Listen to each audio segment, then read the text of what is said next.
والله زۆر خۆش دەچواوە نۆک و لەپەنۆک و نیسکە خڕە و برنج و هەموو هەلێ ئەدەین.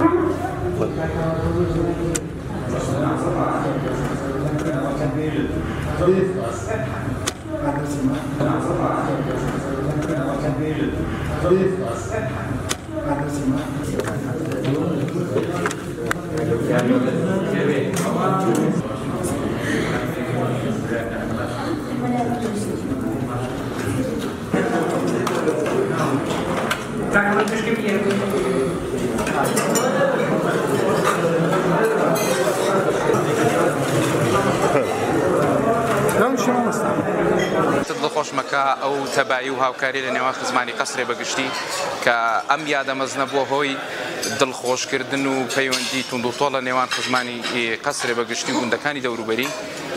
ئەو یادەمەزنە لە مێژە لەلایەن باوواپیرانمانەوە یادی کرایەوە و بەرز نرخێنرایە بە شێوازی خۆی و کەلتوری کۆنی کوردەواری کە هەر کەسە و خواردنی خۆی لە ماڵێ لەسەر خوانچەیەک یاخود لە قسە مەزمەیەک دەینیت لێرانە پێکەوە هەر یەکە و جۆرە خواردنێکی کوردەواری و پێکەوە خواردنەکانە خۆین و پێکەوە دڵخۆشە بین و لە دوای خواردنەکەش دەست دەکەین بە ئاهەنگێکی خەمزیلانە بە خوێندنی قورئانی پیرۆز و سەڵاوات لێدان و وتنی چەند سرودێکی جوان بۆ بەرزڕاگرتنی ئەو یادە.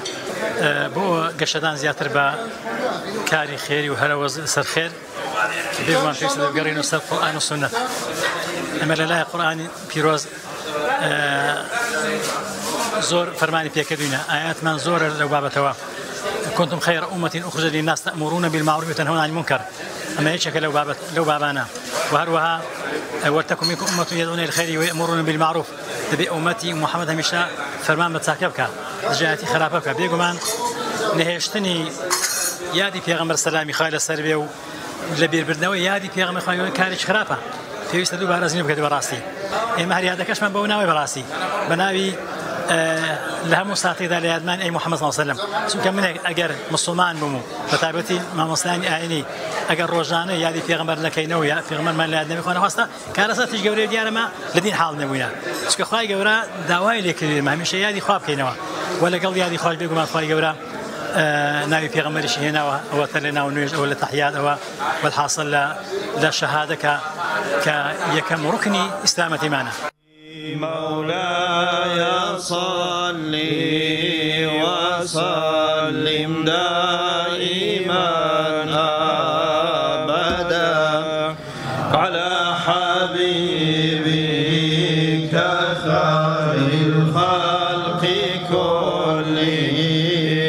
كلهم بناوي أو خالقيك كامله بكرم بخند يومي رغان خواني بيت الحرام مولاي صل وسلم دائما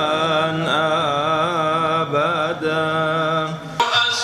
گرنگی جێبەجێکردنی سنەتەکانی پێغەمبەری خوا صلی الله عليه وسلم شوێنکەوتنی خۆشەویستمان صلی الله عليه وسلم ئەوەندە مهمە ئەوەندە گرنگە کەوا وەکو چۆن لە زمانی خۆشەویست کاتێک کەسێک چووە بۆ مەدینە ئەیوت مەدینە دەڵی پێغەمبەرستانە ئەسحاب هەموو ڕەوشەکانی خۆشەویستیان لە خۆیانە جێبەجێ دەکرد کە ئەو هەمووە ئەخلاق ڕەوشتە پێغەمبەرە دروست بوو صلی الله عليه وسلم ئەو کاتە ئیمانداران شەوکەتیانەبی ئەو کاتە ئیماندار و مسلمانان هێزیانەبی قووەتیانەبی چۆن ئەڵێ یەکتریان زیاتر خۆشەوێ زیاتر بەرگری لە یەکەکەن. ڕووداوێکی زۆر گەورە کە ئێستا هەیە ئەویش تۆپ بارانکردن و لەناوبردن و خاپورکردنی خانی و ماڵ و کەسوکاری غەزەیە کە ئەم شارە بسووکە لە جیاتی هەموو عالەمی ئیسلامی لەبەرەی جوولەکە و کافر ئاوەستا و جەنجی لەگەڵاکە خۆی بەدەستەوە نادا ئیتر لەو شوێنانە ئەتواندرێ